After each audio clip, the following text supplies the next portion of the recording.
Chapter 8. What happened after dinner? "And now," said Lucy, "do please tell us what happened to Mr. Tumnus." "Ah, that's bad," said Mr. Beaver, shaking his head. "That's a very, very, very bad business. There's no doubt he was taken off by the police. I got that from a bird who saw it done."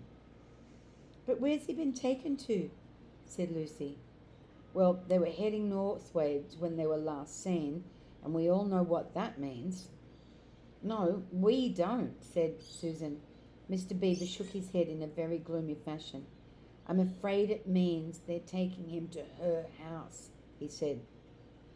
"But what'll they do to him, Mr. Beaver?" gasped Lucy. "Well," said Mr. Beaver, "you can't exactly say for sure, but there's not many taken in there that ever comes out again. Statues, all full of statues, they say it is, in the courtyard and up the stairs and in the hall. People she's turned," he paused and shuddered, "into stone." "But, Mr. Beaver," said Lucy, "can't we must do something to save him. It's too dreadful, and it's all on my account." "I don't doubt you'd save him if you could, dearie," said Mrs. Beaver, "but you've no chance of getting into that house against her will and ever coming out alive." "Couldn't we have some sort of stratagem?" asked Peter. "Couldn't we dress up as something, or pretend to be peddlers or anything, or watch till she's gone out, or hang it all, there must be some way. This fawn saved my sister at his own risk, Mr. Beaver. We can't just leave him to have that done to him." "It's no good, son of Adam," said Mr. Beaver. "No good you're trying, of all people. But now that Aslan is on the move—" "Oh, yes, tell us about Aslan," said several voices at once, for once again that strange feeling, like the first signs of spring, like good news, had come over them. "Who is Aslan?" asked Susan. "Aslan?" said Mr. Beaver. "Why, don't you know? He's the king. He's the lord of the whole wood, but not often here, you understand, never in my time or in my father's time. But the word has reached us that he has come back. He's in Narnia at this moment. He'll settle the White Queen, all right. It's a he, not a you, that will save Mr. Tumnus." "She won't turn him into stone too," said Edmund. "Lord love you, son of Adam, what a simple thing to say," answered Mr. Beaver with a great laugh.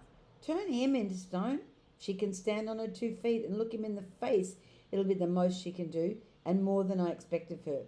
No, no, he'll put all to rights, as it says in an old rhyme in these parts. Wrong will be right when Aslan comes in sight. At the sound of his roar, sorrows will be no more. When he bares his teeth, winter meets its death, and when he shakes his mane, we shall have spring again. You'll understand when you see him." "But shall we see him?" asked Susan. "Why, daughter of Eve, that's why I brought you here. I'm to lead you where you shall meet him." Is he a man?" asked Lucy. "Aslan a man?" said Mr. Beaver sternly. "Certainly not. I tell you he is the king of the woods, and the son of the great emperor beyond the sea. Don't you know who is the king of beasts? Aslan is a lion, the great lion." "Oh," said Susan, "I thought he was a man. Is he quite safe? I shall feel nervous about meeting a lion." "That you will, dearie, and no mistake," said Mrs. Beaver. "If there's anyone who can appear before Aslan without their knees knocking, they're braver than most, or else they're just silly." "Then he isn't safe," said Lucy. "Safe?" said Mr. Beaver. "Don't you hear what Mrs. Beaver tells you? Who said anything about safe? Course he isn't safe. But he's good. He's the king, I tell you." "I'm longing to see him," said Peter, "even if I do feel frightened when it comes to the point." "That's right, son of Adam," said Mr. Beaver, bringing his paw down on the table with a crash that made all the cups and saucers rattle. And so you shall. Word has been sent that you are to meet him tomorrow, if you can, at the stone table. Where's that? Said Lucy. I'll show you, said Mr. Beaver. It's down the river, a good step from here. I will take you to it. But meanwhile, what about poor Mr. Tumnus? Said Lucy. The quickest way you can help him is by going to meet Aslan, said Mr. Beaver. Once he's with us, then we can begin doing things. Not that we don't need you too, for another of the old rhymes. When Adam's flesh and Adam's bone sits at Cair Paravel enthroned, the evil time will be over and done. So things must be drawing near their end. Now he's come and you've come. We've heard of Aslan coming into these parts before, long ago, nobody can say when, but there's never been anybody here of your race before. That's what I don't understand, Mr. Beaver, said Peter. I mean, isn't the witch herself human? She'd like us to believe that, said Mr. Beaver, and it's on that she bases her claim to be queen. But she's no daughter of Eve. She comes of her father Adam's, here Mr. Beaver bowed, your father Adam's first wife. Her they called Lilith, and she was one of the jinn.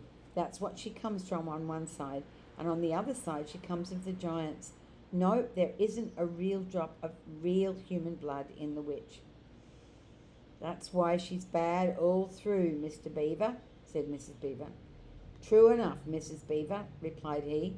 There may be two views about humans, meaning no offence to the present company, but there's no two views about things that look like humans and aren't.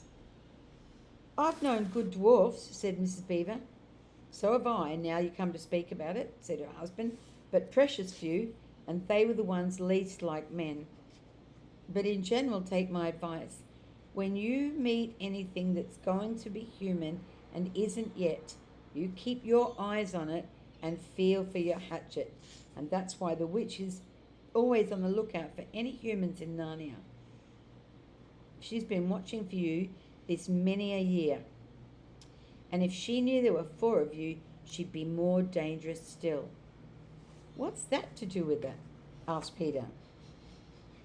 Because of another prophecy, said Mr. Beaver. Down at Cair Paravel, that's a castle on the sea coast, down at the mountain of this river, which ought to be the capital of the whole country if all was as it should be. Down at Cair Paravel there are 4 thrones, and it's a saying in Narnia, time out of mind, that when 2 sons of Adam and 2 daughters of Eve sit on those 4 thrones, then it will be the end not only of the White Witch's reign, but of her life. And that's why we had to be so cautious as we came along, for if she knew about you 4, your lives wouldn't be worth a shake of my whiskers. All the children had been attending so hard to what Mr. Beaver was telling them that they had noticed nothing else for a long time. Then, during a moment of silence, they followed his last remark. Lucy suddenly said, I say, where's Edmund? There was a dreadful pause, and then everyone began asking, who saw him last? How long has he been missing? Is he outside? And then all rushed to the door, and they looked out.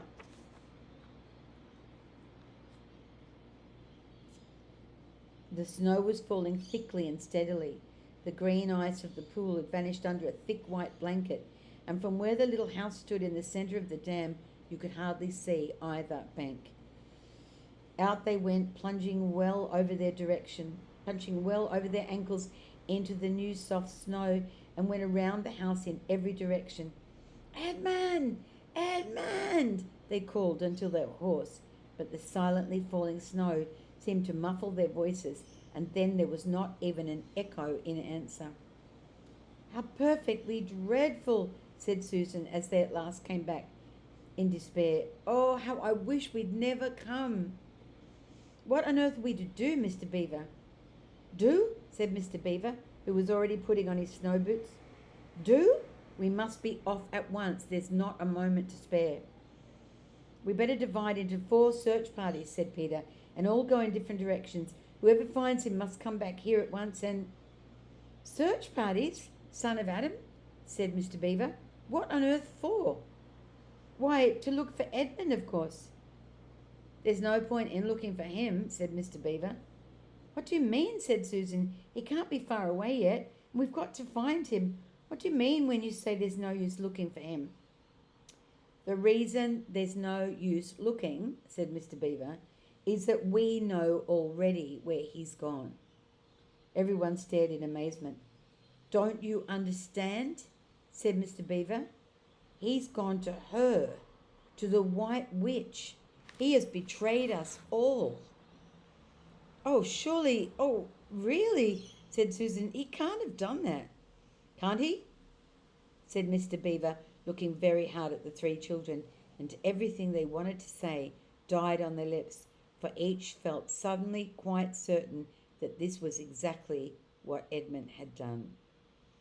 But will he know the way? Said Peter. Has he been in this country before? Asked Mr. Beaver. Has he ever been here alone? Yes, said Lucy almost in a whisper. I'm afraid he has. And did he tell you what he'd done or who he'd met? Well, no, he didn't, said Lucy. Then mark my words, said Mr. Beaver. He's already met the White Witch, and he's joined her side and has been told where she lived. I didn't like to mention it before, him being your brother and all, but the moment I set eyes on that brother of yours, I said to myself, treacherous. He had the look of one who's been with the witch and eaten her food. You can always tell them if you've lived long enough in Narnia, something about their eyes. All the same, said Peter in a rather choking voice, we still have to go and look for him. He's our brother after all, even if he is rather a little beast, and he's only a kid. Go to the witch's house, said Mrs. Beaver. Don't you see that the only chance of saving him or yourself is to keep away from her? How do you mean? Said Lucy. Wait, all she wants is to get the four of you. She's thinking all the time of the 4 thrones at Cair Paravel. Once you 4 were all inside her house, the job would be done, and there'd be 4 new statues in her collection before you had time to speak. But she'll keep him alive as long as he's the only one she's got, because she'll want to use him as a decoy, as a bait to catch the rest of you with. Oh, can no one help us? Said Lucy. Only Aslan, said Mr. Beaver. We must go on and meet him. That's our only chance now. Seems to me, dears, said Mrs. Beaver, that it's very important to know just when he slipped away. How much he can tell her depends on how much he heard. For instance, had we started talking of Aslan before he left? If not, then we may do very well, for she won't know that Aslan has come to Narnia, or that we're meeting him, and will be quite off her guard as far as that is concerned. I don't remember his being here when we were talking about Aslan, began Peter, but Lucy interrupted him. Oh, yes, he was, she said miserably. Don't you remember it was he who asked whether the witch couldn't turn Aslan into stone too? So he did, by Jove, said Peter. Just the sort of thing he would say too. Worse and worse, said Mr. Beaver. And the next thing is, was he here when I told you that the place for meeting Aslan was the stone table? And of course no one knew the answer to that question. Because if he was, continued Mr. Beaver, then she'll simply sledge down in that direction and go between us and the stone table and catch us on our way down. In fact, we shall be cut off from Aslan. But that isn't what she'll do first, said Mrs. Beaver. Not if I know her. The moment Edmund tells her that we're all here, she'll set out to capture us on this very night, and if he's been gone about half an hour, she'll be here in about another 20 minutes. You're right, Mrs. Beaver, said the husband. We must all get away from here. There's not a moment to lose.